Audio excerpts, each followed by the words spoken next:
Hey guys, it's me Chan Dragon. So today's video will do a video about who should you pull between Jinhsi and Changli, because I know this both character is solid, so maybe some of you still in dilemma. So probably from this video I can help you to give you more decision. So as usual in the who should you pull, I will talk about positive and negative and a recommendation from my point of view.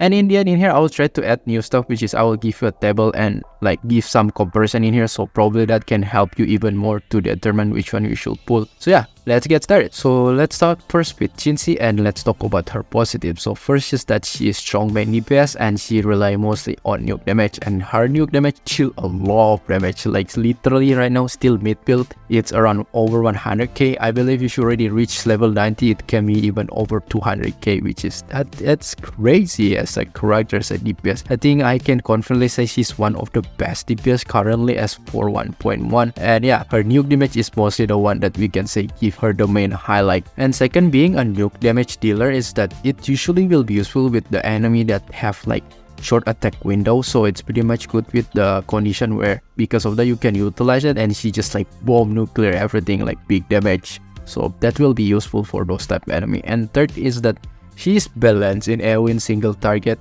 like not super AoE but not super like single target itself. So because of that it makes like she even more balanced than Jian, because Jian is good but his mostly specialty is on AoE, because if you play in single target still pretty much good, but it's not, you feel like will not as good as AoE. But Jinhsi you will feel it's more balanced. So because of that, yeah, she is like a DPS that more balanced, that can cover both single target and AoE, and that's actually good. And that's about positive. Now let's talk about negative. So because Jinhsi is typical that rely on nuke or big damage on a single shot, that means if you miss that or that nuke is not crit, that means you will have a huge DPS loss.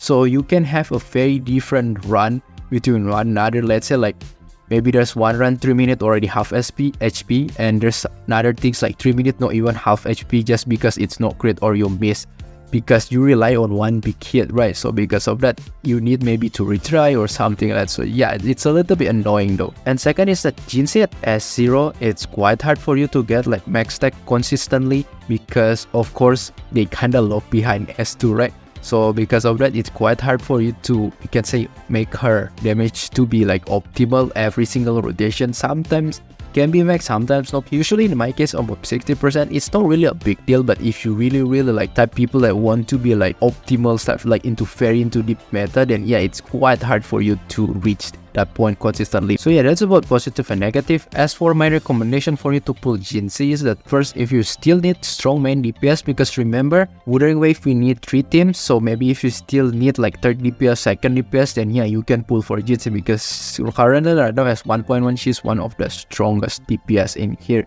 And second is that if you're looking at a character that well balanced and well covered in AoE and single target, then she is one of them, because Jian is mostly only AoE, alright, but single target is not really that great. Dungeon is only in single target, but she is like literally covering both. So if you like more convenience that can cover both, then yeah, you can pull for Jinhsi. And third, of course, if you like her and the gameplay, then feel free to pull for her. And now let's talk about Changli, but take notes in here that I only test Changli in my main account only on that story part. So of course it's not really super depth, and I try also in my second account in that story again, but I don't think that's super depth. So this is mostly like what I feel when I'm using on that and like my observation. Of course I spend quite a long time try to extend the panel as long as I can in there. So yeah, this is basically mostly from there. So maybe in the future if I have something to update, I will update on Changli, mostly on her god. And now let's talk about the positive things about Changli. First is that she is flexible in terms of role, can be worked as a main DPS and also sub DPS, especially in the fusion team. Because if you pay attention, her outro also giving buff like similar like Yinlin, but instead of Electro it become fusion, so both double buff. So currently Yinlin and Changli have this feature. So I already told you before, right, they kinda want us to play probably like mono team in the future, because like literally Yinlin already same, Changli also the same. So because of that, like this buff is usually can work as a sub DPS. So if you want, of course, in efficient, put in the mono fusion tip. But if you want to be also put her in any type of the character, still can work, especially that rely on resonance simulation. So because of that, she mostly like flexible in terms of roles. And second, you can extend your variation in your fusion team itself, and potentially in the future also to make mono fusion team. We just need like another sustain in fusion, and we can even make mono like fusion team, something like that. So finally you can play like, let's say, Anchor with Changli or Chesha with Changli, so something like that. Or even you can just want to go like full offensive, like let's say Changli, Anchor, and the last one is Portafee. That also can work. So that's why I say if you want to extend your fusion team, especially if you're Anchor or Chesha, I mean, I think Changli can become a new like fresher breeder for you to try to experiment with her, to try maybe different combo and stuff, something like that. As for negative for Changli is that first, she may easily to get interrupted when performing the combo or when you do the build up, something like that. Because when I tried the trial itself in here, the story, like I just pay attention that she pretty often that you will get interrupted, especially if you don't know the enemy pattern and they keep hitting you, you can easily to getting interrupted. Compared to Jinhsi that you can just you can ignore, and you can kind of, you can say like semi unga bunga. But for Jinhsi, I think you really need to play quiet, like aware with your positioning, with when the enemy attacking, you have to dodge. If not, you will getting interrupted. That's why I just realized when her S1 is provide her resistant interruption, because I think they already realized that at S0 she quite easy to getting interrupted. So yeah, that's quite unfortunate. And second is that she's not as quicksop as you think for the sub DPS. It's not as fast as Yanlin. The more I relate her kit, how her kit works, like the one that is showing the clip is not the right one. The more you see, she actually quite progressive and have quite like chain combo, like likewise like n DPS. So because of that, she is not very that quicksop. Yes, you can still perform fast, but probably you cannot maximize her full combo, something like that. Or pretty much you need a little bit longer like on-field tap compared to like character like Yinlin or Mortavi. She will need more time to build up in here. It's not really a big deal because she deal a lot of damage, but that's only like notes that I want to say to you. As for the combination, for me to pull Changli is that first, if you need a flexible character in terms of roles, like can work as a main DPS, sub DPS, or even like to give buff to your teammate, something like that, then yeah, maybe Changli is the type character that you want.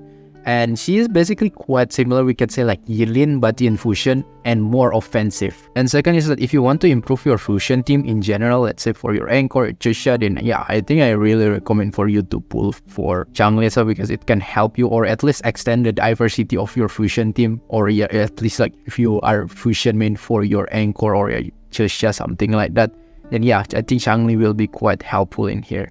And lastly, if you like the character and gameplay, then sure, pull for Changli. So if you're still confused between Changli or Jinhsi, then I can say both of them actually very solid character in 1.1. Both of them is basically offensive type character and they're already dealing a good amount of damage. I think the one that makes their difference is that their gameplay and the typical DPS. So I will say like in here, like Jinhsi is nuke damage dealer or like DPS that rely on one single shot, like mostly in her skill and her ultimate. While Changli is mostly as a progressive DPS, meaning that like her damage mostly widely distributed across different attacks. Because if your potential like Changli have strong also like ultimate, but you kinda also need to do from the skill, you need to do basic attack, you need to building the stack. So all of the damage is kinda spread across these three different like stuff that you need to do. But Jinhsi is mostly you only care about the skill and the ultimate. The basic attack still good, but not as crazy as those two. So that's the different type. Like Jinhsi is more nuke damage, one single shot, but for Changli it's more like progressive, like building up. For the role wise, then Changli of course offer more flexibility because Changli can become main DPS and sub DPS, while Jinhsi is just pure main DPS. If you just like care about damage, which one will deal more damage, I believe Jinhsi will be dealing more damage compared to Changli, because of course Jinhsi is just pure main DPS, while Changli is kinda hybrid, although it's mostly toward into like DPS too. So she is kinda like DPS that have built to become like sub DPS, while Jinhsi is just pure main DPS. That's why it's a little bit more offensive. That's the comparison between those two. But in here I try to bring a new format for the Wushul you pull, and I bring like a table and I put couple different like aspect in here that I will compare. Hopefully this one can help. Nothing really crazy or super detailed, but this is rather simple one that probably can help you. So in here for the example, like I put comparison Jinhsi and Changli. And as a damage, as a DPS, I put Jinhsi is very high, Changli is high, meaning like Jinhsi will deal more damage because it's very high. Also like in terms of slow or fast pace, I put like Jinhsi slow pace and Changli is fast pace. So maybe this one can help is that, oh, I prefer character at slow pace, I prefer character at fast pace. So hopefully this one can help. Also like in terms of team, I put like Jinhsi is kind of restrictive, like meaning, yeah, she's not that super restrictive, but mostly she won't like coordinate attacker, so it's not like super flexible. While Changli is relatively mostly flexible. However, it's not super flexible because if you want like 100% of her buff, you need to put in the fusion team. But in the end, it's still pretty much quite flexible. That's why I put like kind of flexible, so something like that. So hopefully this one can help you to getting more like insight about which one should you choose. If you still not satisfied with my answer and you feel like you really want my personal take on my personal answer, is that if you ask me which one I will choose between Jinhsi and Changli. So if I can only choose one, I will choose Changli. But this is like not 100% based on my preference and my pure bias. Just because first, I value more flexible character. And I feel like Changli is more flexible in terms of role. Can be utilized like Yinlin, where you can put like main DPS, sub DPS. And I prefer usually those type character. Other than that, the gameplay wise, I prefer Changli just because she is more fast paced. I typical more fast paced character than slow paced.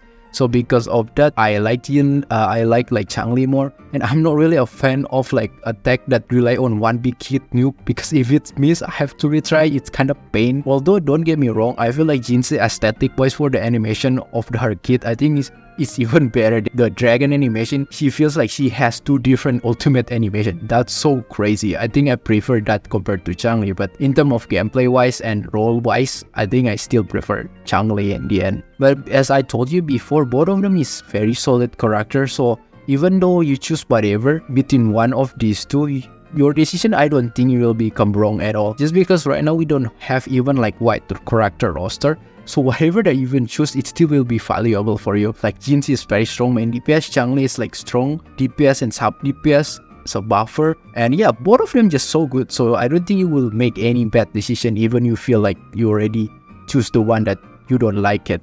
So yeah, that's it about who should you pull between Changli or Jinhsi. So I hope this one can help. If you like this video, feel free to hit the subscribe button and like, and I'll see you next time. Bye bye.